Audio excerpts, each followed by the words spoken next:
Today I'll be explaining how we can generate a file in Azure Data Factory or in Fabric if the data is in SAP.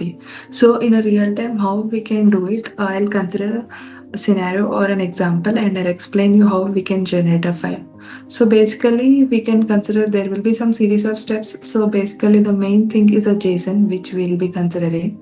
We can break this into two parts. One is the main API URL part, that is from protocol till port, and where is the path of the specific file. Along with that, we'll be considering the authorization parameters, we can say the user ID as well as the password.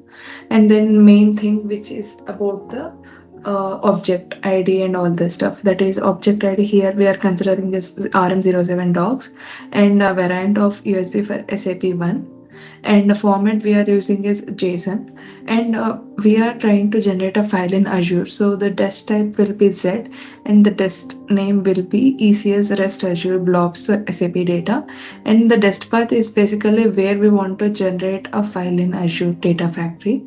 And in order to access this, we are using basically the auth type as SAS key, and auth value is nothing but the SAS key value which we will be providing. So these are all the parameters which are there in the JSON. So in order to execute this particular script or a generator file, first thing is we need to copy this command. This is nothing but where is the executable file. So let us go to that part in the file explorer. So I have created three files, as you can see. One is the exe, config as well as the log. Exe is nothing but the executable file where we are trying to execute, and config is considering the JSON which we are trying to give the input parameters and object IDs and authorization values and all other things. So first thing we need to go to exe file, and then here we need to open the command prompt by typing cmd and clicking enter. And the first thing I have mentioned is we need to give the command, that is the file name, executable file path we need to provide. And the next command is nothing but first we need to give the executable file name and then the config file path, config file name, and at last the output file path and output file name. So let's copy this command and type the same thing in the command prompt, and let's click enter. As we can see, the API call has been successful and a file has been generated in the Azure. This is a file name which we can see here, that is a CSV file.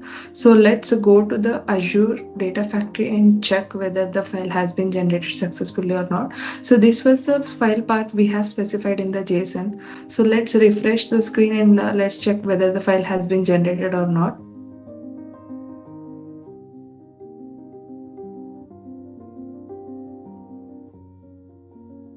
So basically we need to go to the blob containers and then SAP data out.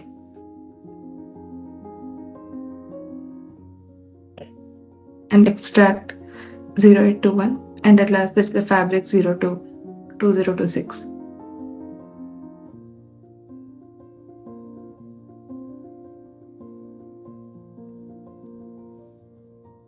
So this was the file which has been, the file will be created in this path.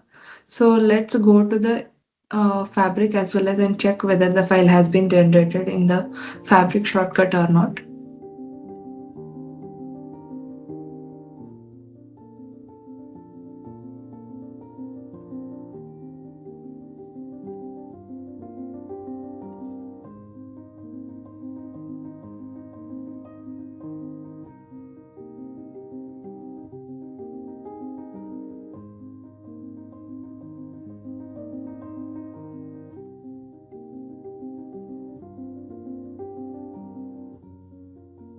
So this is the file which has been generated just now. We can open the file in order to see what are all the data which has been retrieved from SAP. So this is the data which has been retrieved from the SAP to the fabric, as well as in the data factory also we can see the file. Thank you.